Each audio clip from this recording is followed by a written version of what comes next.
Je m'appelle Antonio Dot. Il y a quelques semaines, j'ai eu une nouvelle vision, différente de tout CE que j'avais connu auparavant. Il ne s'agissait pas d'un homme en particulier, ni d'une administration ou d'une élection. C'était quelque chose de bien plus vaste, qui concernait chaque être humain sur la Terre Dot. Dans cette vision, Jésus m'a montré une scène qui va secouer tous les coins de cette planète. Quelque chose que beaucoup ne sont pas prêts à entendre, mais que personne ne pourra ignorer. Je sais que CE que je vais dire peut paraître dur, et peut-être que certains riront, critiqueront ou qualifieront cela de foudotte. Mais quand le Seigneur parle, mon devoir n'est pas de plaire aux hommes, mais de lui obéir. En tant que prophète, je n'ai pas le droit de garder le silence, ni de cacher CE que j'ai vu. CE qui arrive est réel, et le nier ne l'empêchera pas de se produire. La vision a commencé avec une telle intensité que tout mon corps a tremblé. Je priais seul, tard dans la nuit, lorsqu'une lumière vive a envahi la pièce. Ce n'était pas une lumière ordinaire. Elle était vivante. Au milieu de cette lumière, j'ai vu la silhouette du Seigneur Jésus, avec des yeux comme des flammes de feu et un visage empreint d'autorité et de compassion. Il m'a appelé « Francisco, lève-toi, j'ai quelque chose à te montrer.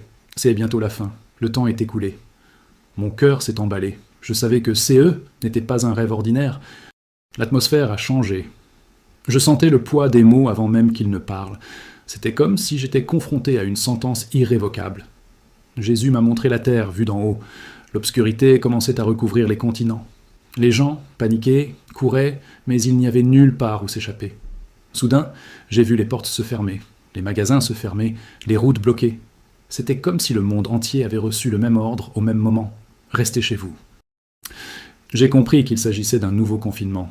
Mais, contrairement à CE que nous avons déjà vécu, celui-ci serait soudain, sans avertissement. Jésus a dit « Cela durera 3 jours ».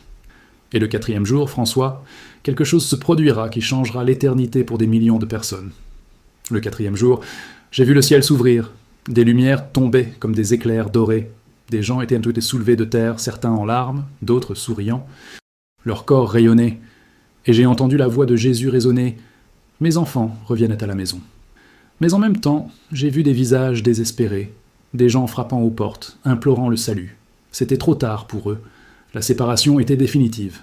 J'ai senti un poids énorme sur ma poitrine à cette vue. Jésus m'a alors regardé et m'a dit « Tu dois avertir, ne te tais pas. Même s'ils te traitent de fou, parle, car je suis à la porte. » Je me suis réveillé de cette vision, le corps tremblant et le visage ruisselant de larmes. La pièce était encore imprégnée de sa présence.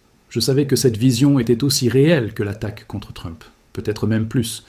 La différence, c'est que cette fois, ce n'est pas un avertissement adressé à une seule personne ou à un événement politique. C'est un avertissement adressé à tous les habitants de cette planète. Et si vous entendez cela maintenant, ce n'est pas une coïncidence. C'est parce que Dieu veut vous préparer. Les 3 jours viendront, le 4e aussi. Et lorsqu'il arrivera, il n'y aura pas de seconde chance. Après avoir repris mon souffle, je suis resté à genoux, demandant à Jésus de m'expliquer ce que j'avais vu. Il a commencé à me montrer des images, comme si j'assistais à une séquence d'événements sur Terre. J'ai vu un ciel changer de couleur, du bleu au rouge et au violet, comme s'il était enflammé. L'air était plus lourd, difficile à respirer. J'ai entendu des sirènes retentir simultanément dans différentes parties du monde, et les gens levaient les yeux, pointant du doigt quelque chose que je ne pouvais identifier immédiatement. Jésus a dit « Ce sont des signes pour ceux qui regardent, mais pour le monde, ce ne seront que des coïncidences. » J'ai compris que peu de gens saisiraient que la véritable signification avant qu'il ne soit trop tard. Puis, j'ai vu du mouvement dans les rues. Des soldats bloquèrent les routes, fermant des quartiers entiers. Les magasins se sont vidés en quelques heures. La peur s'est répandue comme une traînée de poudre. Mais ce n'était pas une peur naturelle. C'était quelque chose de spirituel, comme si l'atmosphère était pleine de désespoir et de confusion. Certains ont couru acheter de la nourriture et de l'eau, d'autres se sont simplement enfermés chez eux. Jésus a dit « Les gens penseront que c'est de leur faute. Mais je vous dis que c'est la permission du Père que ce qui est écrit s'accomplisse. » Mon cœur s'est serré, car je comprenais qu'il n'y avait pas de retour en arrière possible.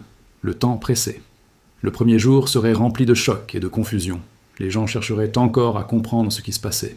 Certains penseraient qu'il s'agissait d'un nouvel exercice de contrôle, comme par le passé. Mais Jésus a dit « Le 2e jour, la peur les gagnera. Les familles seront divisées. Les uns accuseront les autres. L'amour se refroidira. » J'ai vu des bagarres dans les rues, des voisins se dénoncer, et un étrange silence régnait dans les villes, comme si tout le monde attendait un malheur. Le 3e jour, le sentiment de lourdeur spirituelle s'est accru. L'obscurité semblait plus dense. C'est alors que j'ai compris. La séparation était imminente. Le 4e jour, la scène était différente de tout ce que j'avais imaginé. J'ai vu une immense lumière traverser le ciel d'est en ouest. Elle était si brillante qu'elle semblait transpercer l'air. Ceux qui portaient l'Esprit de Dieu en eux ont commencé à être attirés vers le ciel. Ce n'était ni une précipitation, ni une fuite. C'était comme si une force invisible les enveloppait et les soulevait doucement, mais avec urgence. J'ai vu des mères être enlevées et des enfants rester. J'ai vu des enfants monter et des parents rester. La douleur de CES séparation était indescriptible. Et Jésus a dit « L'enlèvement n'est pas un mythe, c'est la promesse qui s'accomplit maintenant. » Pendant ce temps, ceux qui restaient tombaient à genoux, désespérés, certains criant le nom de Jésus, d'autres blasphémant. J'aurais voulu leur crier de courir vers le salut, mais je comprenais que le temps de la décision était déjà passé. La paix qui enveloppait ceux qui montaient était à l'opposé de la panique qui s'emparait de ceux qui restaient. C'était la séparation finale, la moisson de tout ce que chacun avait semé dans sa vie. Jésus me regarda et dit « Tu as vu, maintenant va raconter. Il ne s'agit pas d'inspirer la peur, mais d'appeler à la repentance.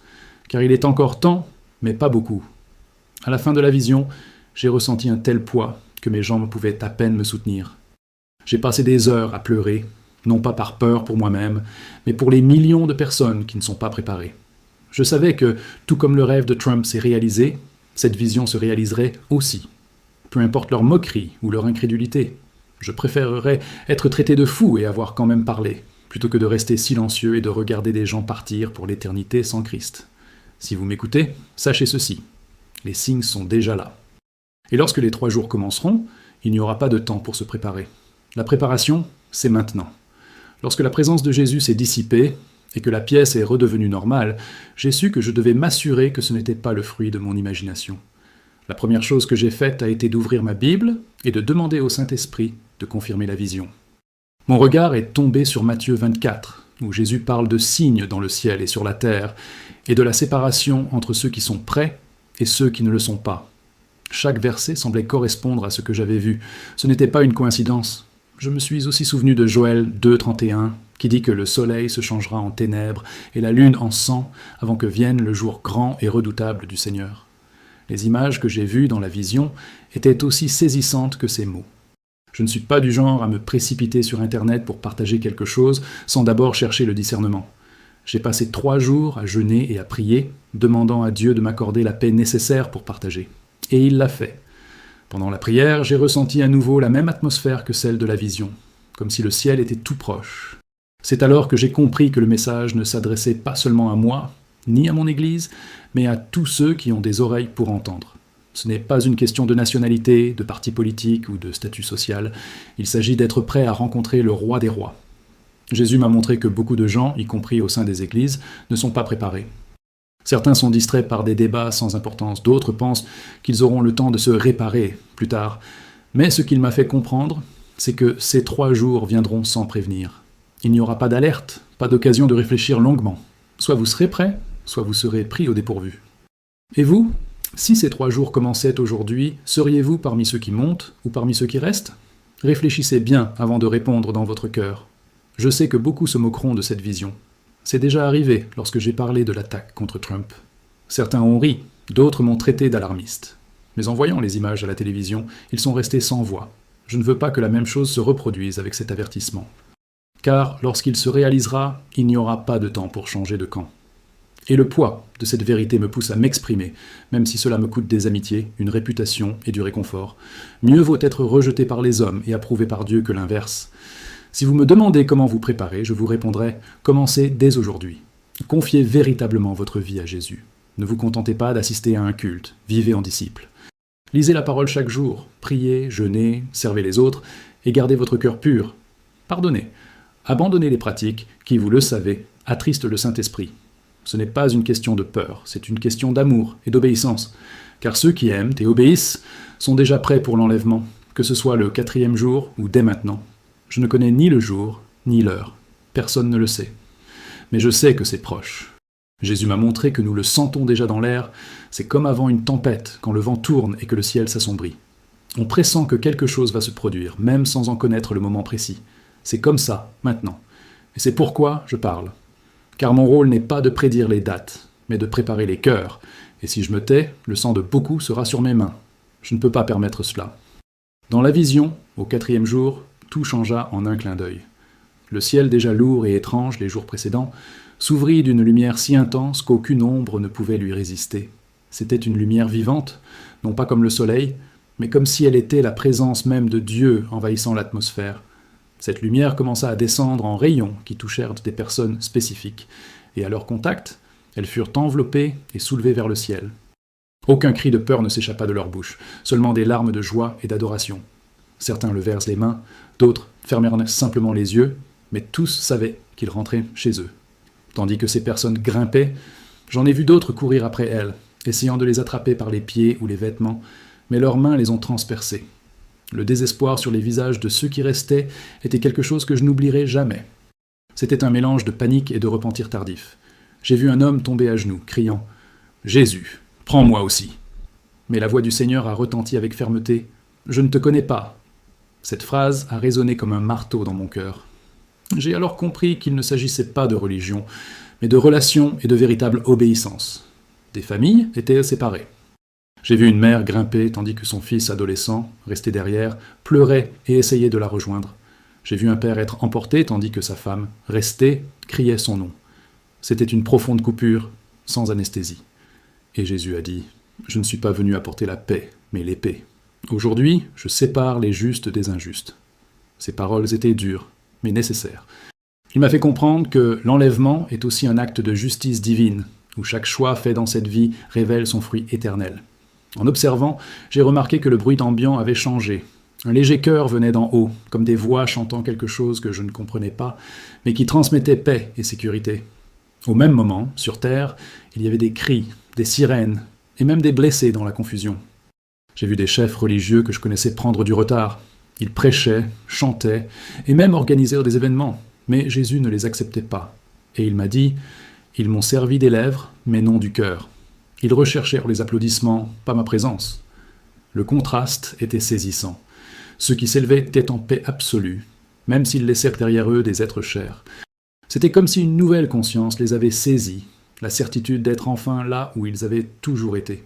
Ceux qui restaient étaient saisis d'une peur paralysante, comme s'ils avaient perdu leur dernière chance.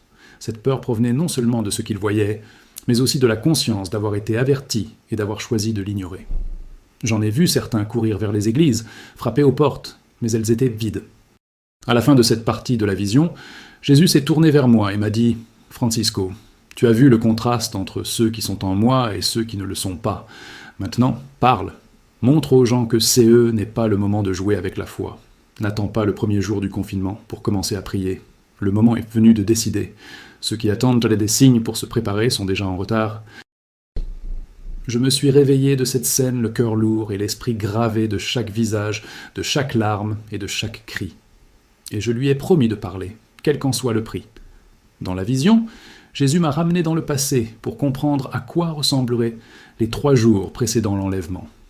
Il a dit « Sois attentif, car beaucoup penseront qu'il s'agit d'un simple mouvement humain, mais CE sera l'accomplissement de CE, que le Père a déjà déterminé. » Premier jour, j'ai vu la nouvelle se répandre comme une traînée de poudre. Ce n'était pas seulement dans un pays, c'était mondial. Les gouvernements annonçaient, presque simultanément, que chacun devait rester chez soi. J'ai vu des drones survoler des quartiers, des rues désertes et des magasins fermés précipitamment. Certains essayèrent de faire des provisions de nourriture et d'eau, tandis que d'autres se moquaient, affirmant que ce ne serait que un autre confinement comme les autres. Dès le premier jour, j'ai senti quelque chose de différent dans l'air. Ce n'était pas seulement une peur humaine. C'était comme si une pression invisible poussait l'humanité à rentrer chez elle. J'ai vu des voisins se méfier les uns des autres. Des familles se disputaient. Certains essayèrent de garder leur calme, d'autres montraient déjà des signes de panique. Jésus a dit « C'est le jour où mon peuple commencera à sentir dans son esprit que quelque chose de bien plus grand est sur le point de se produire. Ils ne sauront pas ce que c'est, mais ils ressentiront le besoin de prier sans cesse. » Non, deuxième jour, l'atmosphère s'est détériorée. Les tensions entre les gens ont augmenté. J'ai vu des publications sur les réseaux sociaux avec des théories et des accusations, mais aussi beaucoup de confusion. Certains ont parlé d'une opération militaire, d'autres d'un effondrement financier, mais personne n'en était sûr. J'ai vu des familles cadenasser leurs portes, renforcer les fenêtres, et même former des groupes armés. En même temps, j'ai remarqué que ceux qui avaient le Saint-Esprit ressentaient une étrange paix dans leur cœur, comme renforcés pour ce qui allait arriver. Jésus a dit « En ce jour, les masques tombent. L'amour de beaucoup se refroidit. » Le troisième jour, c'était le moment le plus intense avant l'enlèvement. Le ciel semblait plus sombre, même en plein jour. On n'entendait ni le chant des oiseaux, ni le bruit des voitures, juste un silence étouffant. Les gens étaient déjà épuisés, physiquement et émotionnellement. J'ai vu des familles sans nourriture, des enfants en pleurs, des adultes assis par terre, le regard perdu dans le vide. J'ai aussi vu beaucoup de personnes s'agenouiller pour prier, certaines sincèrement, d'autres simplement par peur. Jésus a dit « Le troisième jour, ceux qui me connaissent seront préparés en esprit, et ceux qui ne me connaissent pas seront dans le désespoir. » En observant, j'ai remarqué que certains croyants, même isolés, étaient à genoux, louant Dieu, chantant des louanges et pleurant de gratitude. Ils ne savaient pas exactement CE que le lendemain leur réserverait, mais ils faisaient confiance au Seigneur. Ceux qui rejetaient peu la foi, en revanche, même en se souvenant des avertissements, restaient endurcis, se plaignant et blâmant Dieu pour leur souffrance. C'est ce jour-là que Jésus m'a parlé plus sérieusement. Le lendemain, tout change. C'est alors que je viens chercher mon bien. Ce qui m'a le plus frappé, c'est que ces 3 jours ne seraient pas seulement un événement physique, mais une épreuve spirituelle. Les choix que chacun aurait faits avant cela détermineraient de quel côté il se rangerait le 4e jour. Il n'y aurait pas de place pour l'improvisation spirituelle. Lorsque Jésus eut fini de me montrer cela, j'ai ressenti une urgence sans précédent. Je savais que je devais partager exactement ce que j'avais vu, car lorsque les portes se fermeraient et que les ordres seraient donnés, il serait déjà trop tard pour beaucoup. Il est temps de se préparer. Jésus m'a dit que, même si personne ne connaît le jour ni l'heure exacte, des signes clairs apparaîtront pour ceux qui sont attentifs. Il a dit « Beaucoup l'ignoreront, mais mes enfants sauront discerner l'heure. » Le premier signe que j'ai vu était dans le ciel. CE n'était pas un phénomène astronomique ordinaire. Le soleil semblait perdre son éclat naturel, et la lumière devenait plus orangée, presque comme si la planète était sous un filtre étrange. Les nuages formaient des motifs inhabituels, certains ressemblant à des spirales, d'autres à des vagues gelées. Quiconque a l'habitude de lever les yeux comprendra que quelque chose avait changé. Un autre signe que Jésus m'a montré était l'agitation mondiale. Pas seulement des conflits isolés, mais un sentiment collectif de tension. J'ai vu des manifestations émerger simultanément dans plusieurs pays, comme s'il y avait une indignation générale contre les dirigeants mondiaux. Parallèlement, j'ai vu des réunions secrètes entre les autorités, comme si elles préparaient quelque chose qu'elles ne voulaient pas révéler au peuple. Ce climat de méfiance grandissait, mais personne ne parvenait à en identifier la véritable cause. Pour ceux qui regardent, ce serait un signal d'alarme pour intensifier la prière. Le 3e signe était lié à la nature. J'ai vu des tremblements de terre dans des endroits qui n'avaient jamais été touchés auparavant. J'ai vu des mers se soulever sans raison apparente et des vents violents surgir soudainement dans des villes tranquilles. Ce n'étaient pas des catastrophes, mais suffisamment pour attirer l'attention. Jésus a dit « Quand la création se mettra à se mouvoir, comme dans les douleurs de l'enfantement, sachez que l'enfantement est proche. » J'ai compris que la planète elle-même réagissait à l'accomplissement prochain de la promesse. Le 4e signe était spirituel et ne pouvait être perçu par ceux qui n'étaient pas en communion avec Dieu. J'ai vu des croyants du monde entier avoir des rêves et des visions similaires, même sans se connaître. Beaucoup ont rapporté des messages sur les 3 jours et le 4e jour, se confirmant mutuellement sans aucun accord. Jésus a dit « Mon esprit répandra des révélations pour unir et avertir mon peuple. Mais seuls ceux qui sont disposés à écouter croiront. » Cela m'a profondément touché, car j'ai réalisé que je n'étais pas seul à être mis en garde. Jésus m'a également montré que les signes ne viendraient pas pour semer la panique chez son peuple, mais pour préparer leur cœur. Il a dit « Mes enfants ressentiront la paix même en voyant ces choses. Ils sauront que la rédemption est proche, mais ceux qui ne me connaissent pas ressentiront la peur et la confusion, car ils ne comprendront pas ce qui se passe. Cette différence sera évidente. Tandis que certains courront faire des provisions et se cacher, d'autres seront à genoux, remerciant et louant Dieu. » Finalement, Jésus a dit quelque chose qui résonne en moi chaque jour. N'attendez pas que le monde confirme CE que j'ai dit.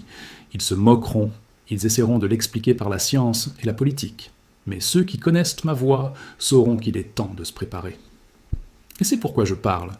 Non pas pour effrayer, mais pour avertir. Car lorsque les 3 jours commenceront, il n'y aura plus de temps pour une foi improvisée. Le moment est venu de chercher, de vous sanctifier et d'aligner votre vie sur Dieu avant que les signes ne deviennent réalité sous nos yeux. Avez-vous observé l'un de ces signes autour de vous? Si oui, faites-le nous savoir dans les commentaires afin que d'autres puissent également être vigilants. Dans la vision, Jésus m'a emmené au moment où le premier jour allait commencer. Il m'a dit « Fais attention, François, car CE sera ainsi, et beaucoup ne se rendront pas compte que c'est le commencement. » J'ai vu une journée apparemment ordinaire. Les gens allaient au travail, les enfants à l'école, les magasins ouverts, la circulation normale. Mais au milieu de cette routine, une vague d'informations est arrivée. J'ai vu des gens se disputer sur le parking, des familles se précipiter pour verrouiller leurs portes.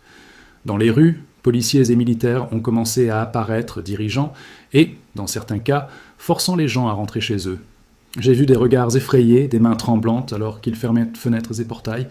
Jésus a dit, en ce temps-là, les cœurs de beaucoup seront révélés. J'ai vite compris qu'il y avait deux atmosphères distinctes. Pour ceux qui connaissent Dieu et vivent en communion, la paix régnait, même au cœur de l'incertitude. Ils comprenaient, dans leur esprit, que c'était un signe et se mirent à prier. Mais pour ceux qui vivaient loin de Dieu, la peur s'installait comme une ombre. Certains essayaient de se distraire avec des films et de la musique. D'autres ne pouvaient s'empêcher de regarder les informations. Le silence entre les nouvelles était étouffant. C'était comme attendre quelque chose que tout le monde ressentait, mais que personne ne pouvait expliquer. Jésus m'a montré que, spirituellement, les anges étaient en mouvement, encerclant les maisons de ses élus. J'ai aussi vu des démons rôder, cherchant à semer la panique et la confusion, surtout dans l'esprit de ceux qui avaient entendu parler du Christ, mais ne s'étaient jamais soumis à lui. C'était comme si un champ de bataille invisible s'était formé au-dessus de chaque ville. Les rues désertes n'en étaient que la partie visible. Dans le monde spirituel, une guerre intense faisait rage à cet instant précis. Au fil des heures, le monde s'est calmé. Moins de bruit de voitures, moins de mouvements. Les gens se retiraient, mais il n'y avait pas de répit. C'était un silence troublant, comme celui d'une tempête sur le point d'éclater. J'ai vu des familles rassemblées, certaines en prière, d'autres le regard perdu dans le vide. J'ai vu des jeunes essayer de se distraire avec leur téléphone portable, mais s'arrêter soudain pour regarder par la fenêtre, comme si quelque chose flottait dans l'air. Et c'était le cas. Jésus a dit « Le premier jour est le commencement de l'épreuve ». À la fin de cette journée, j'ai remarqué que beaucoup pensaient encore que tout cela passerait vite, comme s'il s'agissait d'une fausse alerte. Mais dans le monde spirituel, un compte à rebours avait commencé. C'était comme si l'horloge divine avait cliqué. L'atmosphère était prête. Et Jésus m'a dit « Francisco, quand ce jour se terminera, le monde ne sera plus le même. Ceux qui ne discernent pas maintenant auront du mal à voir clair le lendemain. » Je me suis réveillé de cette partie de la vision, avec la certitude que lorsque cela commencera, il n'y aura plus de place pour l'indécision. Le deuxième jour commença avec une étrange sensation. Jésus me dit « Maintenant, le cœur de chacun sera exposé. » La lumière du soleil était plus faible, comme filtrée par une brume invisible. Ce n'était pas l'obscurité totale, mais tout semblait plus sombre. Les nouvelles étaient confuses. Certains gouvernements affirmaient que la situation était sous contrôle. D'autres exhortaient chacun à faire des réserves de nourriture et d'eau. J'ai vu des journalistes s'efforcer de garder leur calme, mais leurs yeux trahissaient l'inquiétude. On aurait dit qu'ils en savaient plus qu'ils ne pouvaient en dire. Ce jour-là, j'ai remarqué que beaucoup de gens commençaient à ressentir une présence différente dans leur environnement. Certains la décrivaient comme une lourdeur, d'autres comme un silence absolu. Les rues étaient vides, mais le monde spirituel bouillonnait d'activité. Jésus m'a montré que les anges occupaient des positions stratégiques, protégeant les familles qui recherchaient en sa présence. Parallèlement, j'ai vu les forces du mal intensifier leurs attaques contre les pensées des gens. La peur, l'anxiété et le souvenir des péchés passés revenaient comme des vagues, tentant de détruire la foi de beaucoup. J'ai aussi constaté que de nombreuses églises étaient fermées, mais que des groupes de chrétiens se réunissaient chez eux. Certains chantaient, d'autres pleuraient et priaient.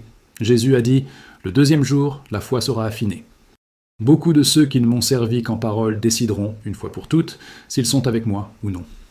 Cette phrase a profondément résonné en moi. C'était comme si chaque minute était décisive dans le choix de ceux qui allaient en servir. Dans les foyers où la prière était absente, l'atmosphère était complètement différente. Les disputes s'intensifiaient, les relations se dégradaient, et la peur suscitait la méfiance. J'ai vu des voisins se disputer pour de la nourriture, des frères et sœurs se disputer pour de l'argent. L'égoïsme s'est répandu comme une peste. Et Jésus a dit « Ce qui est dans le cœur prospère sous la pression. » Cela m'a fait comprendre que le deuxième jour n'était pas seulement une question de résistance, mais de révélation de qui nous sommes vraiment devant Dieu. Pendant ce temps, sur la scène internationale, je voyais les dirigeants mondiaux se réunir en urgence. Comme s'ils cherchaient à une solution, ils ne parvenaient pas à trouver un consensus. Certains voulaient utiliser la crise pour unifier le monde sous un commandement unique, d'autres pour exploiter politiquement le chaos. Jésus m'a montré que, même sans s'en rendre compte, il préparait la voie à un gouvernement unique. Cela se passait en coulisses, mais cela allait bientôt éclater au grand jour. La deuxième journée s'est terminée plus calmement que la première. Les gens étaient épuisés. Certains gardaient espoir, d'autres sombraient déjà dans le désespoir. Et Jésus a dit « Le troisième jour sera le plus dur, mais ce sera aussi le dernier pour mon peuple. » En entendant cela, mon cœur s'est emballé. Je savais que le lendemain serait décisif, et que le quatrième, quelque chose de surnaturel se produirait. Le troisième jour commença dans une obscurité encore plus grande. Ce n'était pas la nuit, mais le ciel était d'une étrange densité. L'air semblait plus lourd, et même respirer demandait un effort. Jésus me dit « Maintenant, Francisco, le monde entier sentira que quelque chose est sur le point de se produire. Mais peu de gens sauront que c'est. » J'ai vu des familles s'embrasser, regardant par la fenêtre, essayant de comprendre silence planétaire. Il n'y avait ni voiture, ni avion, ni bruit de la ville. C'était comme si la terre entière retenait son souffle. Ce jour-là, la peur s'est emparée de ceux qui avaient perdu espoir. Nombre d'entre eux se sont mis en quête de réponses. J'ai vu des gens se tourner vers les gourous, les horoscopes et même les pratiques occultes, cherchant un sens à leur vie. D'autres se sont précipités pour ouvrir des bibles fermées depuis des années. C'était comme si l'âme humaine était forcée de choisir son camp. Et Jésus a dit « Jusqu'au dernier moment, je vous donnerai une chance de vous repentir. Mais chacun décidera pour lui-même. » Ce jour-là, la présence spirituelle était intense. J'ai vu des anges rassembler ceux qui étaient prêts, comme s'ils organisaient un grand événement. Leurs expressions étaient fermes, mais pleines de compassion. En même temps, j'ai vu des démons tenter de semer la confusion, murmurer des mensonges et raviver des souvenirs de culpabilité passée pour empêcher les gens de se tourner vers Dieu. C'était une bataille pour le cœur humain, et chaque seconde comptait. En observant, j'ai vu certaines maisons briller d'une lumière surnaturelle. C'étaient des foyers où la prière et la louange ne cessaient jamais. Ces lieux étaient comme des phares dans l'obscurité. Jésus a dit « Mes anges savent exactement où sont les miens. Rien ne peut les atteindre sans ma permission. » Cela m'a apporté une paix profonde, même face à ce que je voyais. D'un autre côté, j'ai vu des endroits plongés dans l'obscurité spirituelle. Là, l'oppression était si grande que les gens commençaient à devenir fous. Certains criaient, d'autres pleuraient, sans retenue. C'était comme si l'absence de la présence de Dieu était palpable. Jésus a dit « Il en sera de même au jour du jugement pour ceux qui me rejettent. » Cette phrase résonnait en moi comme un avertissement éternel. Le troisième jour s'est terminé dans un silence absolu. Plus aucune nouvelle, plus aucune communication. Le monde semblait complètement figé. Puis Jésus a dit « Quand le quatrième jour se lèvera, Francisco, tu ne seras plus là. » En entendant cela, j'ai su que quelque chose de glorieux allait se produire. À l'aube du quatrième jour, Jésus m'a montré un éclair de lumière dans le ciel. C'était une lumière différente de toutes celles que j'avais jamais vues. Elle ne venait ni du soleil ni de la lune, mais d'une source qui semblait transcender les dimensions. Le son était comme un coup de trompette, profond et vibrant. J'ai vu les anges prendre position, et la terre entière a semblé trembler légèrement. Jésus a dit « C'est le moment ». Et au même instant, j'ai vu des corps se transformer en lumière. Les maisons où se déroulaient les prières étaient baignées de cette lumière. J'ai vu des gens être soulevés, certains encore à genoux, d'autres les mains levées. Des chants de louanges et des larmes de joie emplissaient l'air. C'était l'enlèvement. Jésus a dit « J'ai promis et je l'accomplis ». Ce qui m'a le plus frappé, c'est de voir des visages illuminés par une espérance enfin comblée. Pendant ce temps, dans le monde physique, ceux qui restaient se mirent à hurler. Je vis des gens courir dans les rues, entrer dans les maisons, à la recherche de leurs proches disparus. Le désespoir s'empara de moi. Les médias tentèrent d'expliquer la situation, évoquant des phénomènes inconnus ou des événements cosmiques.